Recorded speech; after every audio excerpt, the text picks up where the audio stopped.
يا مساء الخير على احلى متابعين لقناتي فرن الابداع. النهارده هعمل لكم القلقاس بطريقه امهاتنا. ربنا يديهم الصحه يا رب، وكل واحده فقدت امها ربنا يرحمها. هنمشي بالطريقه والخطوات وتابعوني. اول حاجه انا جبت بصلتين متوسطين كده، وهبدا ان انا احطهم في شويه من الزيت وشويه من السمنه وابدا اقلبهم. في الناحية التانية انا حاطة طماطم في شوية من المية وحطيتهم على النار وبغليهم، ده عشان القشرة تخلع معايا بسهولة، وكمان لما بضربهم بتسهل معايا في الطبيخ يعني. دلوقتي انا ضربتهم وببدأ اقلب في البصلة لغاية لما بتصفر معايا بالمنظر ده. بطش على طول بالصلصة اللي معايا، ولو الصلصة معاكم طلعت فاتحة زي اللي عندي حطوا معلقة من الصلصة. دي اللحمة انا كنت سلقاها، حاطه ورق لورا وطماطم وبصل وشويه من الفلفل الاسمر الحصى، ما عملتش اكتر من كده. اول ما بتتسبك معايا الصلصه عندي بنزل بالقلقاس. طبعا احنا الايام دي مفيش قلقاس، فانا ده مفرزاه من ايام الشتاء، وزي ما انتم شايفينه مش مغير لونه ولا اي حاجه، وابيض وزي الفل. ببدا ان انا احطه جوه الصلصه واسيبه بقى يسيب براحته. بحط بس التوابل اللي عندي، اللي هو ملح وشوية من الشطة، شوية من الكزبرة وشوية من الفلفل الأسمر، مش أكتر من كده. كل حاجة يعني على حسب الكمية اللي انت حطاها.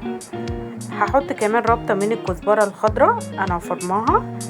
ده غير القلقاس ابو سلق، يعني ده قلقاس تاني اللي هو بالصلصة الحمراء، غير ابو سلق اللي بيبقى ابيض مخضر. مرة تانية هعمله لكم يعني. دلوقتي انا عندي هنا اللحمة باخد من الشوربة بتاعتها وبزود الحلة بتاعت القلقاس عشان يبقى متطعمة يعني.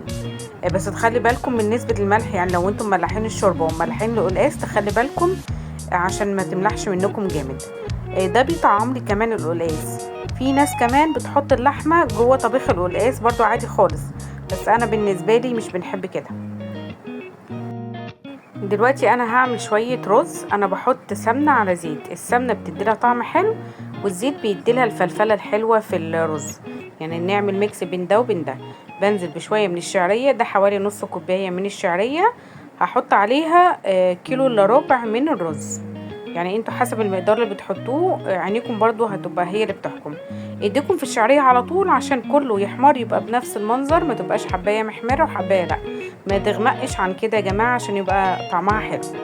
طبعا الرز ده انا غسلاه ونقعاه حوالي ربع ساعة. ببدأ ان انا انزل عليه في الشعرية دلوقتي وبقلب، وعلى الناحية التانية انا بغلي مية وبحط مية مغلية علشان الرز معايا يبقى مفلفل مش معجن.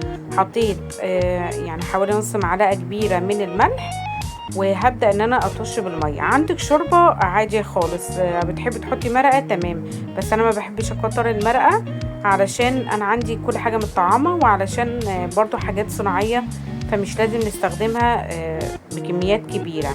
يعني على قد ما تقدروا الحاجات المصنعة وحاجات المصانع دي دايما مواد حافظة، حاولوا على قد ما تقدروا ما تستخدموهاش. ببدأ ان انا اقلب بالملح حلو، احس ان هو داب عشان يبقى كل الرز مملح، وبغطيها معايا.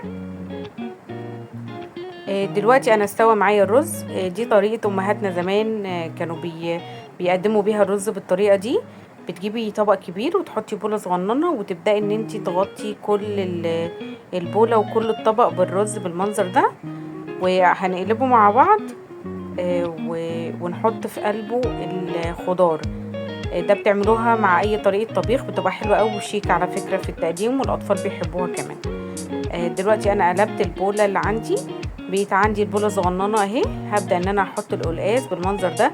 طبعا القلقاس ما يتهريش منكم يا جماعة، يعني يستوي تمد ايديكم كده في الحتة تلاقيها طرية في ايديكم، بس ما يتهريش، يحافظ على قوامه.